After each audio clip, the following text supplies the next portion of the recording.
बिस्मिल्लाहिर्रहमानिर्रहीम। अल्लाहुम्मा सल्लि अला सरदारुल अंबिया खातमुन नबिय्यीन रहमतल लिल आलमीन सय्यदना मौलाना मुहम्मद व आले मुहम्मद। अस्सलामु अलैकुम नाज़रीन, मैं हूँ नज़रिया पाकिस्तान का वकील सरदार आफ्ताब विर्क। प्रोग्राम रियासत, सियासत और पाकिस्तान के साथ आप देख रहे हैं यूट्यूब चैनल नज़रिया पाकिस्तान। पाकिस्तान की सियासत ने बड़े उतार चढ़ाव देखे हैं। पाकिस्तान के सहाफ़ियों ने अपने मुख्तलिफ किरदार इख्तियार करते हुए बहुत कुछ देखा है। पाकिस्तान की शान बान, सहाफ़त की आन बान, चलता फिरता पाकिस्तान और एक मुहिब्बे वतन इंसान अरशद शरीफ को अफ्रीका के एक मुल्क कीनिया के दारुल हुकूमत नैरोबी में बहिमाना अंदाज से कत्ल कर दिया गया। इन्ना लिल्लाहि व इन्ना इलैहि राजिऊन। मौत बरहक है, आनी है, लेकिन देखना यह है कि अरशद शरीफ के कत्ल में क्या हकायक है। जो शहीद हो गया वो क्या था, और जिन्होंने उसको मार डाला वो क्या है। अगर शहीद की जिंदगी को देखा जाए, अरशद शरीफ की जिद्दोजहद को देखा जाए, वतन अजीज के साथ उसकी मोहब्बत को देखा जाए, उसका बेबाक और निडर होना और कलमा हक कहते रहना, अगर इस बात को देखा जाए तो फिर वो हुसैनियत का पैरोकार नजर आता है। और अगर मारने वालों और मरवाने वालों को देखा जाए, उसके कत्ल की साजिश को देखा जाए, या कि मुबैना तौर पर कत्ल खता के वाक़यात को देखा जाए,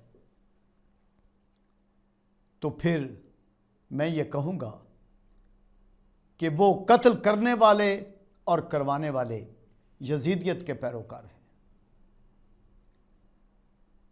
आपने सुना है ना कि शहीद की जो मौत है वो कौम की हयात है। दयारे गैर में मरा है वो। इमाम हुसैन अलैहिस्सलाम भी मदीना मुनव्वरा से निकलकर खाना काबा से होते हुए हज को उम्रे में तब्दील करते हुए जब कूफा पहुंचे तो फिर बिलाखिर उन्हें करबला की सरजमीन पर घेर लिया गया और वहां पर यजीदी फौजों ने उनको शहीद कर दिया। अपने वतन में, अपने देश में रहकर अरशद शरीफ कलमा हक कहता रहा, आवाज बुलंद करता रहा, अपनी रियासत की हिफाजत की आवाज बुलंद करता रहा, कौमी सलामती के तकाजों की तकमील करता रहा। अपने अंदाज में उसने हर उस बात का रास्ता रोकने की कोशिश की जो रास्ता रियासत के लिए ठीक नहीं था, कौमी सलामती के लिए ठीक नहीं था, मुल्क और कौम की इज्जत के लिए ठीक नहीं था। बिलाखिर वो आवाज जो हक और सदाकत की आवाज थी, जो सहाफत की शान की आवाज थी, जो सहाफाना जिंदगी की आन बान की आवाज थी, वो आवाज उसके कत्ल के साथ खामोश कर दी गई। लेकिन तारीख बताएगी, तारीख ने पहले भी यह सबक दिया कि घोड़े तो दौड़े लाशाए हुसैन पर, मगर तारीख की यलगार में कुचला गया यजीद। अरशद शरीफ कत्ल हो गया, शहादत के रुतबे पर फैज हुआ है। और मारने वाले, मैंने अर्ज किया, मारने वाले या मरवाने वाले, मुख्तलिफ बातें सामने आ रही हैं, वो यजीदियत की राह पर हैं। आज भी, कल भी और आने वाली कल को भी ऐसा ही होगा। लेकिन याद रखिएगा, यह कानून कुदरत का फैसला है। ठीक है, मौत का एक दिन मुअय्यन होता है, ठीक है, मौत आनी है, ठीक है, जिसने जहां शहीद होना है होना है, जिसने जहां अपनी मौत तबई मौत मरना है मरना है। लेकिन शहीद की मौत रंग लाती है। हम फख्र से कहते हैं कि पाकिस्तान शहादतों की दास्तान है।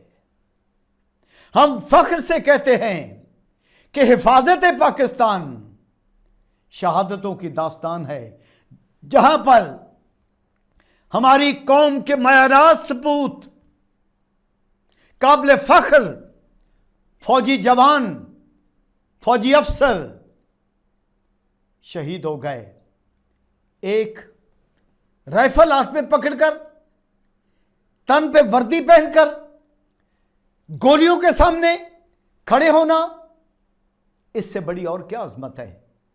सलाम है पाक फौज के उनके शहीदों को जो अपने देश पर कुर्बान हो गए। लोग कहते हैं वो मुलाजिम थे फौज के। बाबा, फौज की मुलाजमत नहीं, पैशन है।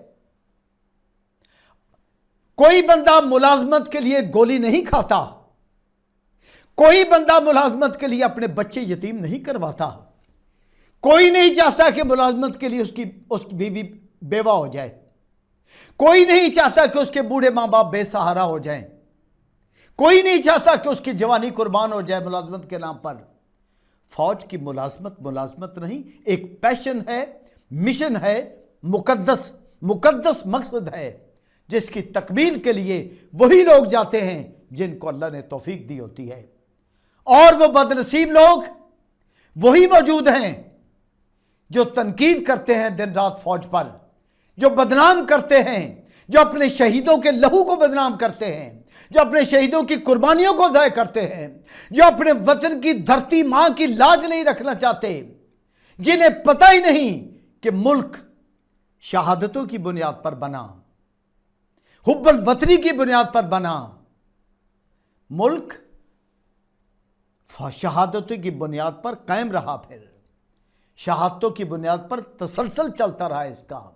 और इज्जत वाले काबिल फख्र लोगों ने, मुहिब्बे वतन लोगों ने दिन रात इसकी खिदमत में एक किया। मुल्क इस तरह अभी तक कायम है।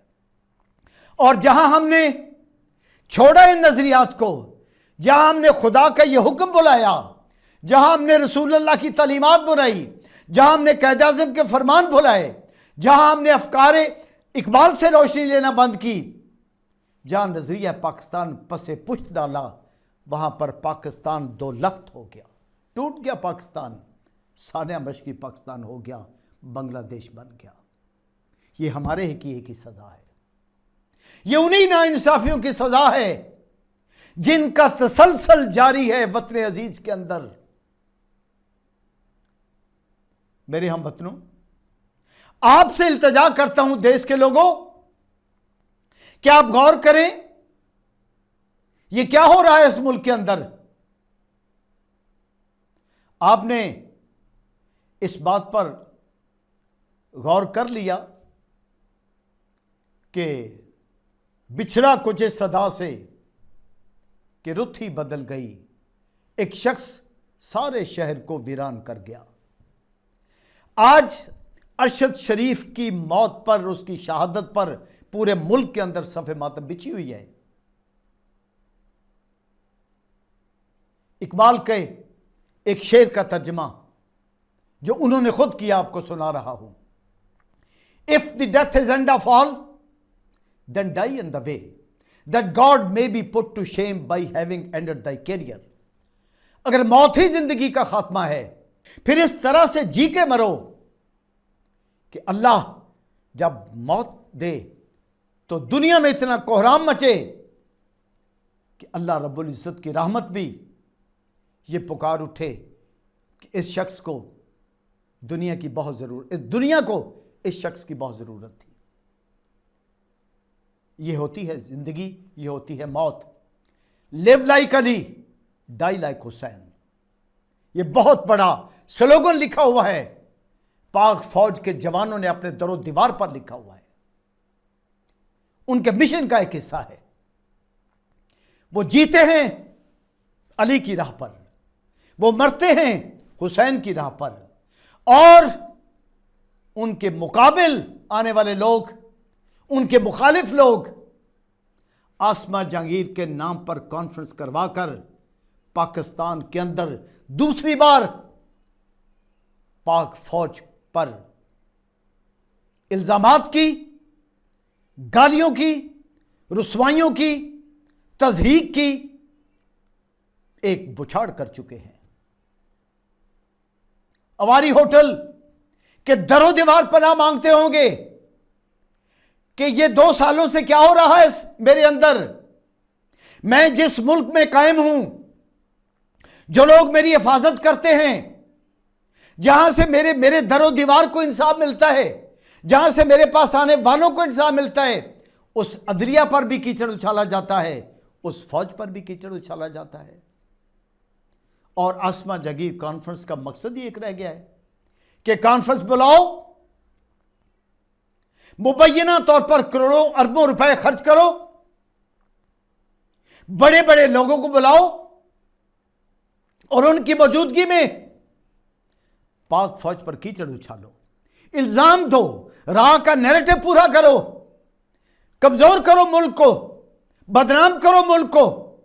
और आसमा जहांगीर जिससे तमाम जिंदगी अपने वतन की हिफाजत के लिए कुछ नहीं किया, उसके नाम पर एक डंका बजाओ बोलने की आजादी का, एक ढोल बजाओ इंसानी हकूक का। जब वतन को कमजोर करते हो, जब देश को कमजोर करते हो, जब नजरिए को खत्म करते हो, जब कलमा तौहीद की बुनियाद को खत्म करते हो, जब रसूल अल्लाह के इरशादात को खत्म करते हो, जब कायद-ए-आज़म के फरमान पर चढ़ दौड़ते हो, जब परवाह नहीं करते ना अपने शहीदों के खून की, ना गाजियों की कुर्बानियों की, तो फिर किस तरह की कॉन्फ्रेंस, किस तरह की आजादियां, किस तरह का मुल्क। यह सिलसिला बंद किया जाए। हम गुजारिश करते हैं कि हम नाम निहाद आजादियों के नाम पर कोई तसलसल नहीं चाहते। जिसके कान बंद थे उन्होंने भी सुन लिया, जिसकी आंखें अंधी थी उन्होंने भी देख लिया कि अवारी होटल में इस कॉन्फ्रेंस में क्या हुआ और जब पिछले साल हुई थी उसमें क्या हुआ था। पाक फौज को बदनाम किया गया, अदलिया को बदनाम किया गया, और नारे क्या लगे, ये जो दहशतगर्दी है इसके पीछे वर्दी है। लानत है ऐसा नारा लगाने वाले पर। और वर्दी वालों ने दहशतगर्दों को खत्म किया है, पूरी दुनिया से खत्म किया है, और वर्दी वाले कुर्बान होते हैं आप पर, आपकी इज्जत पर, आपके मुल्क पर, आपके बच्चों के लिए, आपकी बीवियों के लिए, आपकी माओ बहनों बेटियों के लिए कुर्बान होते हैं। आप वर्दी को गाली क्यों देते हो?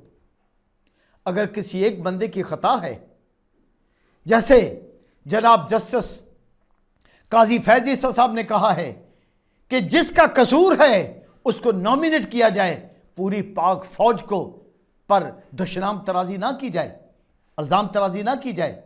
यहां फैशन बन गया है। जवाब देंगे मुझे? मंजूर पश्तीन को लाकर बुलाने वाले 2 सालों से जवाब देंगे?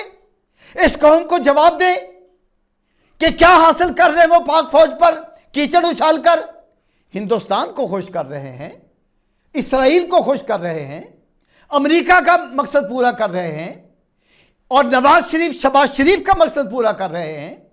वो जो फौज के बदतरीन मुखालिफ है उनका मकसद पूरा कर रहे हैं। और क्या हासिल कर रहे हैं, जरा बताएं ना, मुझे कोई एक कारनामा तो बताएं। कहा जाता है जी वो आसमा जहांगीर एक मुदाफत की, बगावत की और मुजामत की ताकत थी।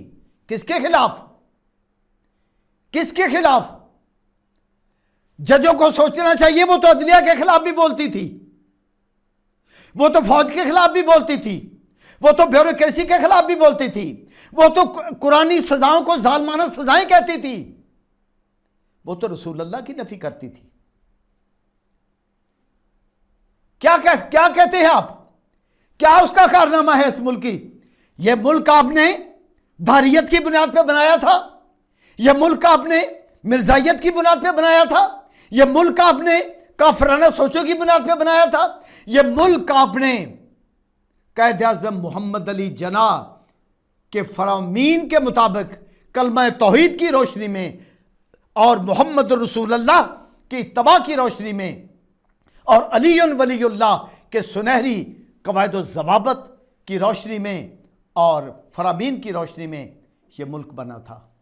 पाकिस्तान पाइंदाबाद, कायद आज़म जिंदाबाद, नजरिया पाकिस्तान जिंदाबाद, अरशद शरीफ और हर बाज़मीर आज़ाद सहाफ़ी जिंदाबाद, पाक फौज जिंदाबाद।